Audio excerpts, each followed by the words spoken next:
Hello, good evening. I'm Ajit Jha, CEO of Power Pixar and editor of the Public Global.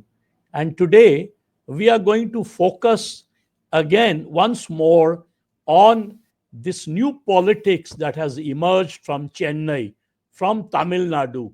Uh, the new hero, Stalin, where he has managed to combine two big issues. One is this, what I would call the emergence of Tamil nationalism on the issue of new education policy, which was being thrust by the Modi government on, uh, on Tamil Nadu. And number two, this entire issue of delimitation, defying the delimitation threat that has come as Stalin described it, a Damoclean sword on the southern states. In fact, I would argue that Stalin has very deftly combined both the issues, as I said, of Tamil nationalism, Tamil versus Hindi, Tamil versus Sanskrit. He has used that at, at, at, at one end, and on the other end, he's defying this threat of delimitation, which takes him beyond Tamil Nadu. It unites him with all the southern states, and not only with the southern states, it also unites him with some of the other states whose chief ministers and ex-chief ministers joined the Joint Action Committee for Fair Delimitation that was held in a meeting on Saturday in Chennai. In fact, so the issue has now gone beyond South versus North. Stalin has emerged a new hero of this entire new India alliance coming up with, as I pointed out, Kerala Chief Minister, Karnataka Chief Minister, Telangana Chief Minister, uh, in fact, other parties from Telangana, Odisha Chief Minister, um, Karnataka Chief Minister, and as I said, Punjab Chief Minister. In fact, each time Stalin holds a meeting in Chennai, you find new members joining this issue. And what are they arguing? They are arguing freeze delimitation at for another 25 years, freeze delimitation, and the census base should be in 1971. So that is become the rallying point. And interestingly, what are the logics of it? And I thought I will just throw some numbers that are being argued here. In fact, I had done that in a previous video post as well, but there I had concentrated state-wise. This time I want to show, just take the four big southern states and the four big northern states, UP, Bihar, Rajasthan, Madhya Pradesh, just these four, and the four southern states, Tamil Nadu, Kerala, Karnataka, Telangana, and Andhra Pradesh, five. Just if you just take these five versus four, and the total seats in parliament are 543.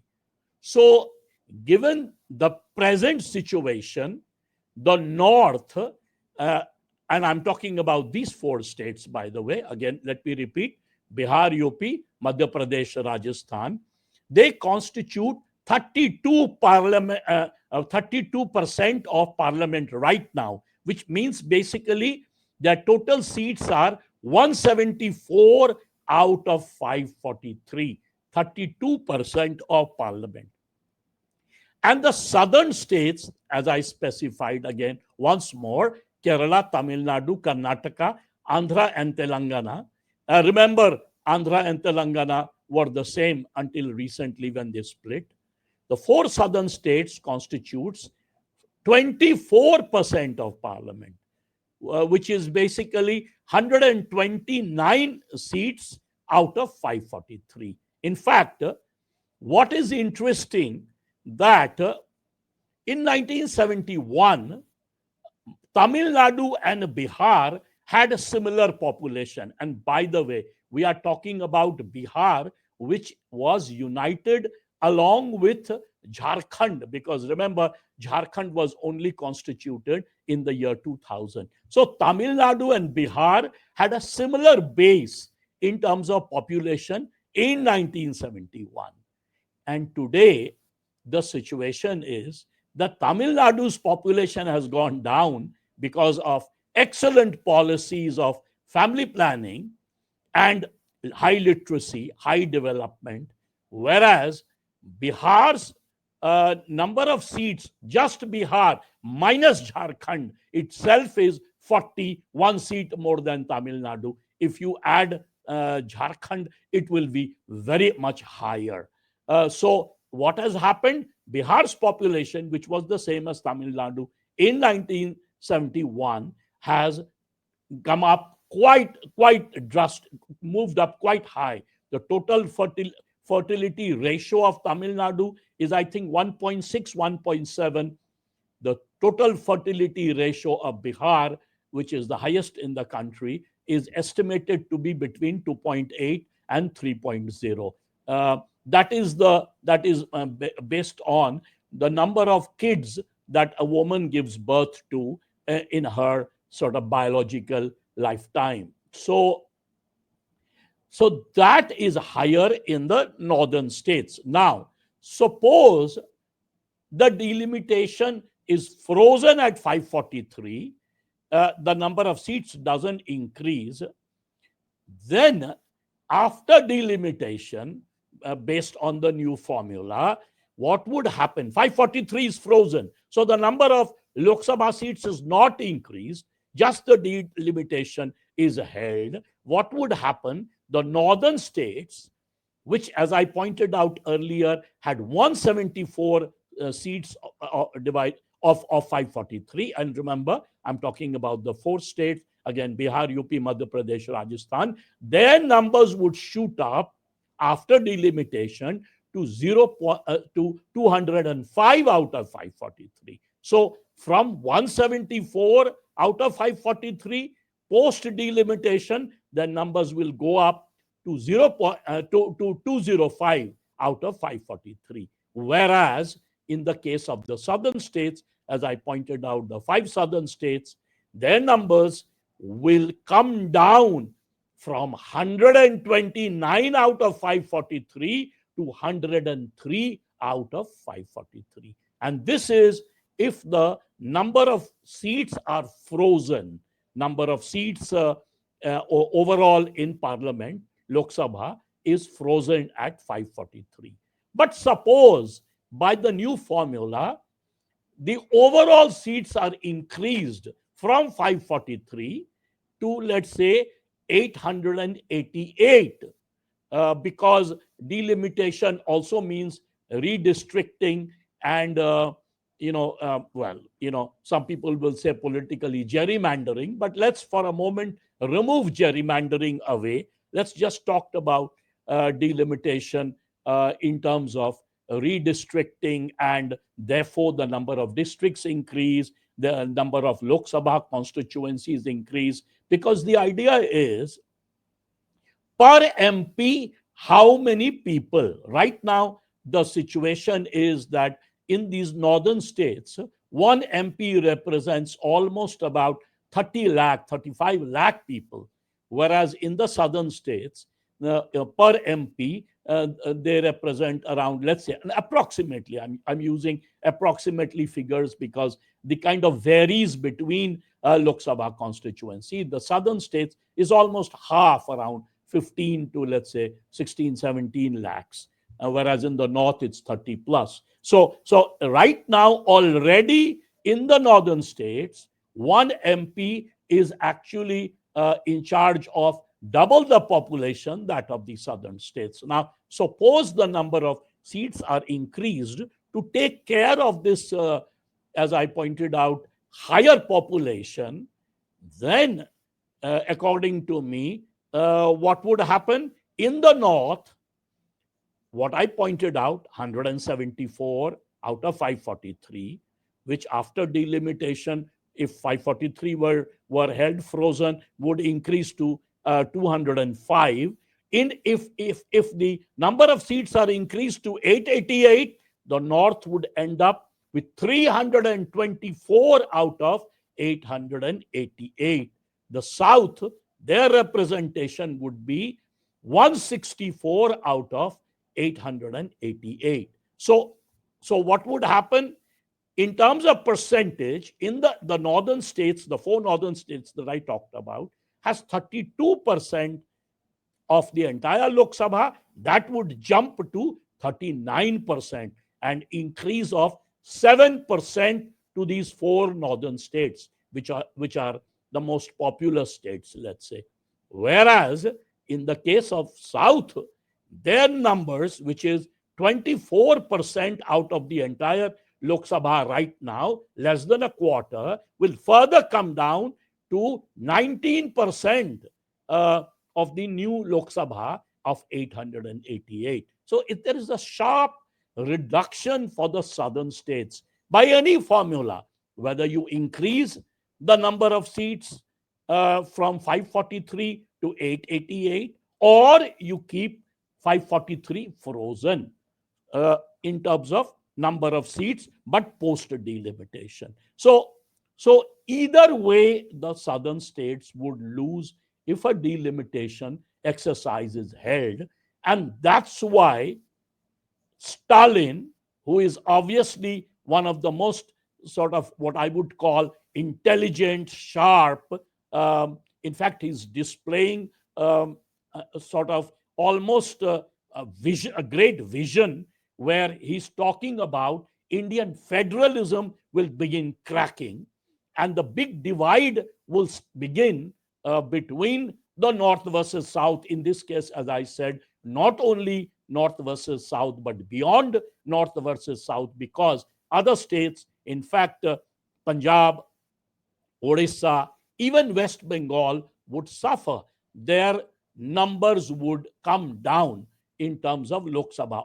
Although Mamata Banerjee these days is keeping herself isolated from all these issues, and she did not send a representative, but Punjab and Odisha had, as I said, the chief ministers, former Odisha chief minister Naveen Patnaik could not join the meeting himself, but he appeared online. So there is this new coalition sort of coming up.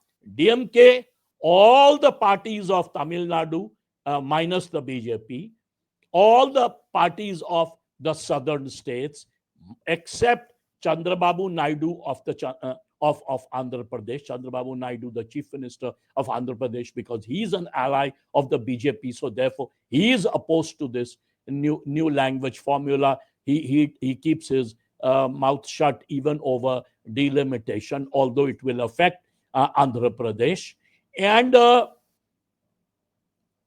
so all the southern states, except Andhra or Andhra CM, in fact, the opposition from Andhra Pradesh, Mr. Reddy, he has sent a representative there in that meeting. So almost the whole of South, and as I said, Bengal has not joined, although Bengal will get affected. Punjab and Odisha have come, and Congress is supporting it. Their chief ministers, Bhagwant Mann from Punjab, their representative, from Karnataka, total support for this. So it's a new coalition, a new kind of India alliance, who are the people missing there? The people missing there in this new sort of Southern India alliance, let's call it India alliance with its headquarters at Chennai. Who are the missing people? The missing people are the northern states' former chief ministers. For example, let's say Lalu Prasad Yadav or his son Tejaswi Yadav, RJD leader, did not join. Neither did Akhilesh Yadav, who was former chief minister of Uttar Pradesh. So these northern states, which feel that unless the delimitation is held, they'll get hurt, they are the ones who have not joined. And the interesting thing is that what have they argued? This is called the Joint Action Committee, as I pointed out, for fair delimitation. And they are saying 25 years extension of delimitation. Otherwise, the delimitation is supposed to begin um, in 2026, given that the census operations would have taken place. All of you know that the last census we still have is 2011.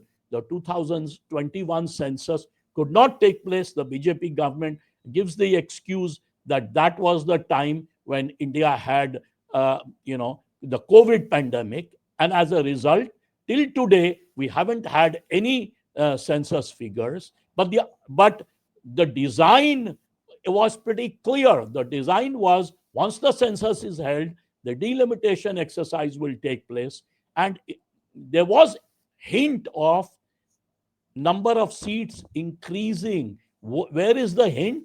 Prime Minister Narendra Modi, when he was dedicating the new parliament building to the nation in May 2023, he had pointed out we also need to consider where people will sit when the number of seats increases and the number of MPs increases in the near future. So he was already, when the new parliament was being built, the idea of delimitation, the plan for delimitation was already there in the BJP. In fact, how is the BJP taking on Stalin on this issue? I pointed out what the Prime Minister had said, although the Prime Minister right now has kept quiet. They have unleashed several ministers on Stalin. The Education Minister Dharmendra Pradhan had slammed Stalin in Parliament, and Stalin had slammed him back on the new education policy, because Dharmendra Pradhan, not only that, he sort of threatened, and right now he has cut off the entire budget for school education for Tamil Nadu, which runs, a few thousand crores. So that has been completely stopped for Tamil Nadu, because his argument is the Tamil Nadu should accept the new education policy, the three-language formula. But the government schools of Tamil Nadu, there's a whole history, has, as I pointed out even in the past, always relies on two-language formula, Tamil and English for Tamil students, English and some other language for non-Tamil students. And by the way, they have been doing pretty well up till now. In fact, Tamilians and Tamil Nadu has dominated India's education, like Kerala, compared to all other states in the country other than West Bengal. So to argue, by the way, the northern states that I'm pointing out are the laggards. They have languished behind. They keep imposing Hindi there. English starts at a later level, class 7 and 8, and as a result, you have northern states. Their education is a disaster, according to me. So, although I come from the north, but I'm just pointing out the truth, what's happening here. And in fact, even Hindi, which they are trying to impose right now on Tamil Nadu, there hasn't been an iota of work there. In fact, right now, Hindi doesn't have any great literary magazine. When I joined the profession, let's say 3 decades ago, or even 2 decades ago, when I came back from the West, Hindi used to have extraordinary literary magazines. All have been shut down. Only thing they keep imposing is the Rajbhasa formula. They have made Hindi, which had, I would say, an interesting history. They have made it an oppressive language being imposed on the other states, but not enough work being done in Hindi. Neither are Tamil authors translated, neither are Telugu authors translated in Hindi, nor are Hindi authors translated in other languages. Forget North versus South. Not even in the among the so-called northern states, northern languages. In fact, Amit Shah, while responding to this, pointed out that I have asked Stalin to translate and to make the study of medicine and engineering in Tamil.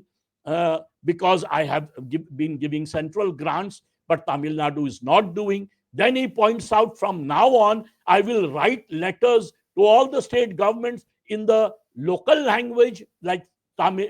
In Tamil, he'll write to for Tamil Nadu. For Karnataka, he'll write in Telugu.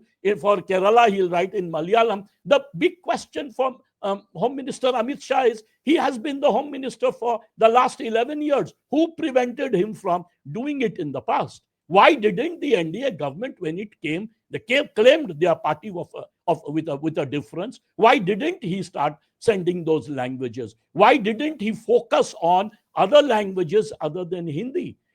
That is the question. For 11 years, he was silent. Now that Stalin has raised the issue, then he retorts back by saying, now I will send these letters. So it's a peculiar setup. It shows the bias that the NDA government has, and the political game plan, as I pointed out, the whole attempt at delimitation, which will give over projection to the northern states and underrepresentation to the southern states. Now, the big question, I will end with that because we are running out of time.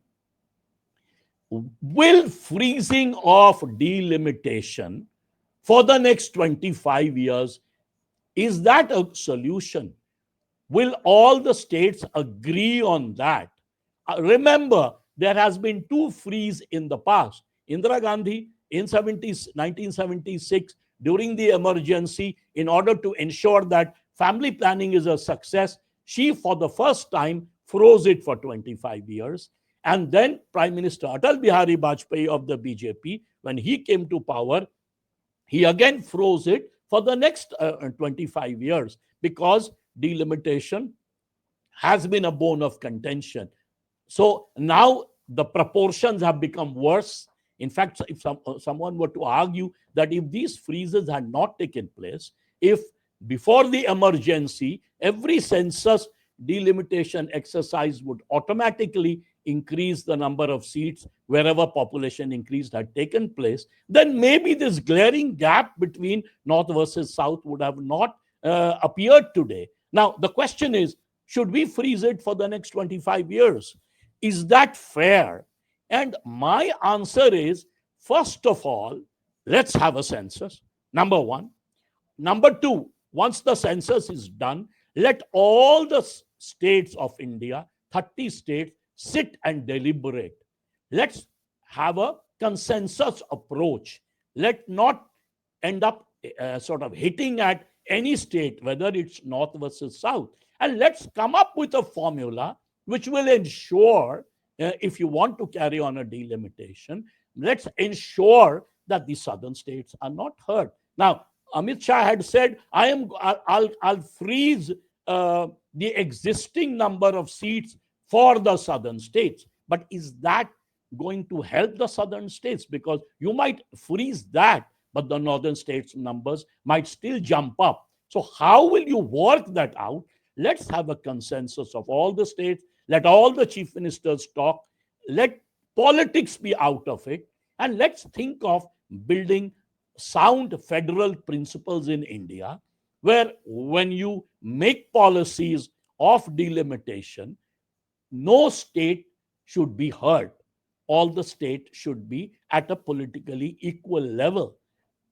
Thank you very much.